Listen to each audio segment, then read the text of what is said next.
দোয়া কবুলের 5টা শর্ত বলে আজকের আলোচনা শেষ। 1 নম্বর শর্ত, ইউর ইনকাম শুড বি হালাল। হারাম খাইয়া দোয়া করলে কবুল হবে না,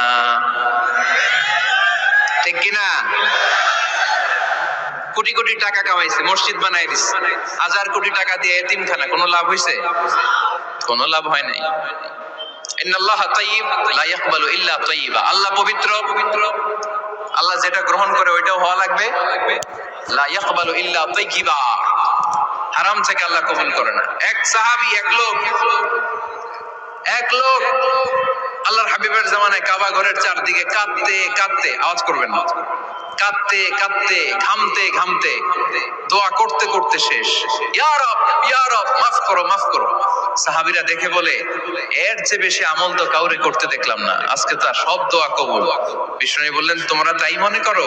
মাতআমুহু হারাম, ও যা খায় হারাম খায়। মালবাসুহু হারাম, যেটা গায়ে দেয় হারাম টাকার জামা।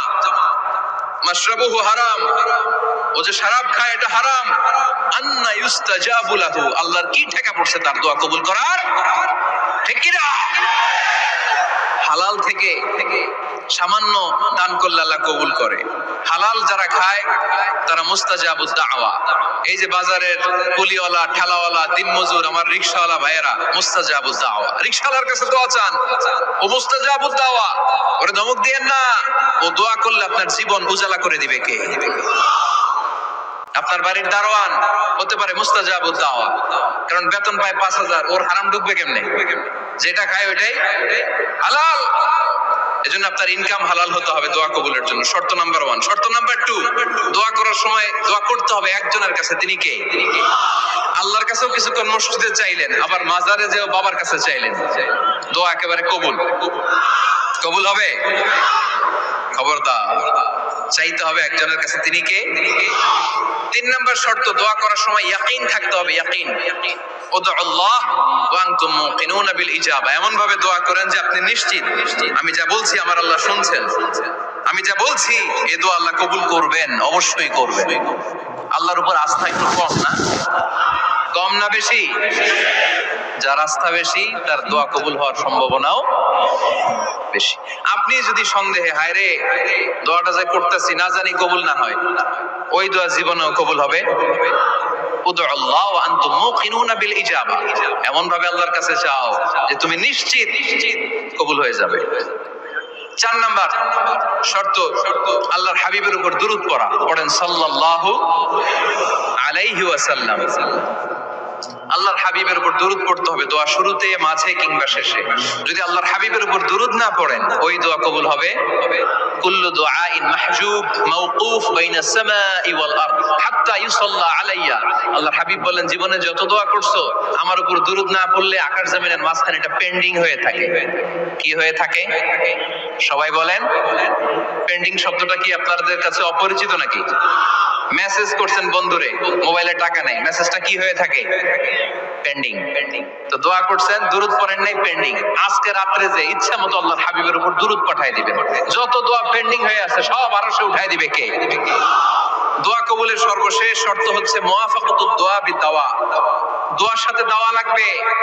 দোয়ার সাথে, দোয়ার সাথে, সবাই বলেন, দোয়ার সাথে কি লাগবে? দাওয়া। দোয়া করলেন, আল্লাহ পরীক্ষায় ফার্স্ট হওয়ার তৌফিক দান করো। লেখাপড়ার সাথে কোনো খবর নাই, একেবারে ফার্স্ট হয়ে যাবেন। অনেক সময় মাহফিল শেষে অনেক বাবারা কলম নিয়ে আসে আমার কাছে। আমি বললাম, ঘটনা কি? কলম হাদিয়া দিবেন নাকি? না হুজুর। তো কি? বলে, এটা পড়ায় দেন। পড়ায় দেবো মানে?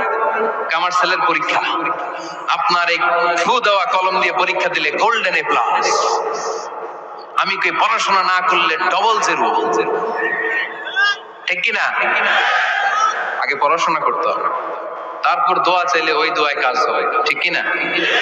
এটাই ইসলাম। অসুস্থ, আপনি যদি শুধু দোয়া চান সুস্থ হবেন? চিকিৎসা করা সুন্নাহ। যেই রোগ হয়েছে ওই রোগের চিকিৎসা নেওয়া কি সুন্নাহ। আল্লাহর হাবিব অসুস্থ হলে চিকিৎসা নিতেন। হাতে একবার বিচ্ছু কামড় দিল আল্লাহর হাবিবের আঙ্গুলে, তিনি রেগে গেলেন, ব্যথা পেলেন, আর বিচ্ছুরে বললেন, আরে বিচ্ছু, মানুষও চিনস না, নবীও চিনস না, কোথায় কামড় দিতে হবে এটাও জানোস না। কিন্তু কামড় যখন দিয়ে ফেলছে বিশ্বনবী ব্যথা পাচ্ছেন। বিশ্বনবী সূরা ইখলাস পড়ে, ফাতিহা পড়ে ফু দিতে লাগলেন, আর আর আম্মা জান আয়েশাকে বললেন লবণের পানি গরম দিয়ে ঢালতে থাকো। আম্মা জান আয়েশা লবণের পানি আনলেন। লবণের গরম পানির ভেতরে সোডিয়াম ক্লোরাইড আছে, ন্যাচারাল পেইন কিলার, ব্যথা নাশ করে। আম্মা জান আয়েশা গড়গড় করে লবণের পানি ঢালতে লাগলেন।